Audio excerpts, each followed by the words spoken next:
반갑습니다. 우리 회원님들을 위해서 농지법들의 주요 조문들을 다시 한번 지금 실정에 맞게 정리를 해야겠다, 이런 필요성을 느끼고 있고요. 농민이 되면 꼭 농지법을 알아야만 농민의 혜택을 제대로 받을 수 있거든요. 도시 농부들은 특히 작용하는 게 굉장히 어렵잖아요. 작용의 뜻을 정확히 알면 작용도 그렇게 힘들지 않다, 이렇게 얘기할 수가 있습니다. 오늘 첫 번째 시간으로 농지법의 중요한 내용 여러분에게 정리하도록 하겠습니다. 자, 네이버에서 농지법을 검색하겠습니다. 농지법을 검색하면 농지법 시행령, 농지법 시행규칙이 있습니다.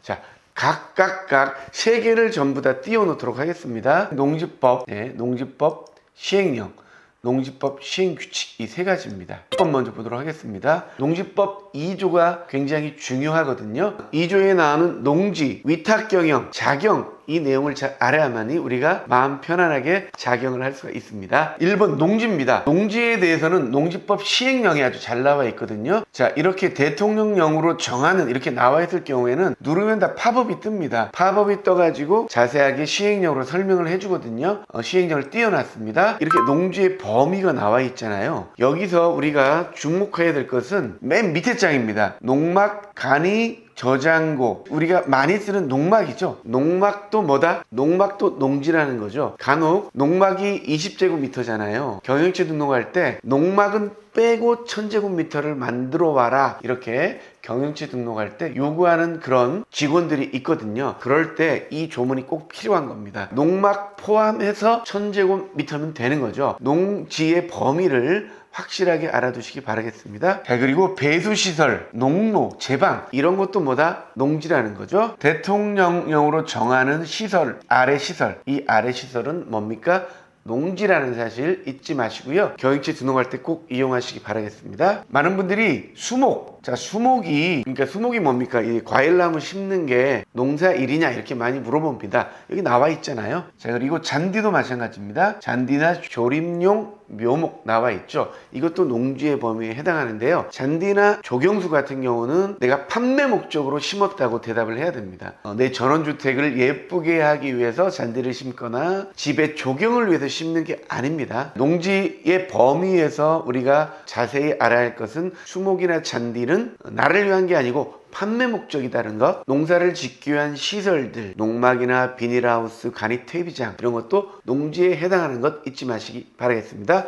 그리고 임야가 문제죠. 임야 같은 경우는 지금 현재 경영체 등록을 해서 농지로서 인정받은 임야가 있는데요. 그 임야는 여기 보시면 2016년 1월 19일 이렇게 개정이 됐잖아요. 이 개정된 이후로부터는 산지 전용을 통해서 개간 허가를 통해서 임야를 농지로 바꿔야만이 농지로 인정을 해줍니다. 원래는 농지란 지목을 불문하고 3년 이상 경작을 하게 되면 농지로 인정이 되는데요. 임야는 2016년 1월 21일부터 적용이 됐거든요. 근데 그 전에는 이렇게 가능했지만 그 이후로는 산지 전용을 해서 농지로 개간 허가를 받아야만이 가능하다, 이렇게 생각하면 되겠습니다. 자, 그렇다면 대지도 3년 이상 농사를 지으면 농지가 될까요? 가능합니다. 하지만 도시지역은 그렇지 않고요. 비도시지역, 주소지가 면이나 읍인 경우에는 대지라도 3년 이상 농사를 짓고 내가 이거를 증명할 수 있다면 농지로서 인정을 받을 수가 있습니다. 자, 하지만 지목을 농지로 바꾸는 것과 농지로 인정되는 것은 또 별도의 문제입니다. 이게 3년 이상 내가 농사를 지었는데 이 농지를 가지고 농지연금을 받을 수 있느냐? 이건 또 다른 문제입니다. 왜냐하면 농사를 지어서 경영체 등록이 됐다 그러더라도 이게 현재 지목이 농지가 아니면, 지목이 전답 과수원이 아니면 농지연금은 또 받을 수가 없습니다. 그런데 양도세는 실질과세이기 때문에 경영체 등록을 해서 농사를 짓고 있다, 지목은 변경되지 않았다 하더라도 실질과세이기 때문에 재촌작용을 하고 다른 조건을 만족시킨다면 양도세 감면을 받을 수 있는 부분이 있는 거죠. 그래서 양도세와 또 농지연금은 서로 다른 법이 적용이 되기 때문에 그때마다 틀리게 생각하셔야 됩니다. 도시지역의 안에 있는 농지는 양도세 감면을 안 해줍니다. 농지로서. 그것도 참고로 아시기 바라겠습니다. 하지만 도시지역 안에 있는 농지라도 농지연금 신청은 가능하죠. 법이 다 틀리기 때문에요. 농지연금을 할 경우, 그리고 양도세를 감면받을 경우, 그리고 경영체 등록을 할 경우에 이 모든 것들이 서로 다른 법들이 적용이 되기 때문에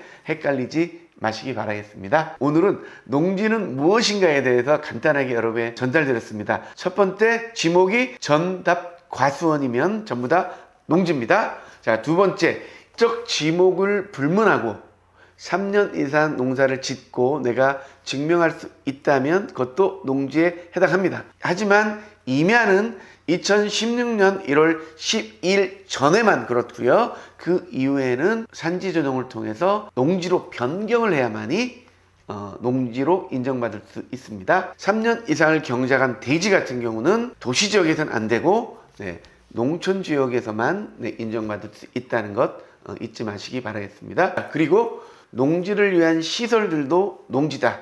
농막, 간이태비장, 비닐하우스, 고정실, 온실 이 모든 게 농지에 해당하는 것도 잊지 마시기 바라겠습니다. 그리고 잔디나 조경수는 판매 목적으로 내가 농사를 지어야 농사라고 할 수가 있습니다. 내 조경을 위해서, 정말 내 집의 조경을 위해서 잔디를 심거나 조경수를 심는 것은 농사가 아닙니다. 거기에 맞는 답변을 준비하셔야 되겠습니다. 농지법상 농지를 딱 정리해 놔야만이 헷갈리지가 않습니다. 그러면 다음 시간에는요, 농업인이란 어떤 것인가 아주 자세하게 여러분에게 안내해 드리도록 하겠습니다. 네, 다음 시간에 뵙겠습니다. 감사합니다.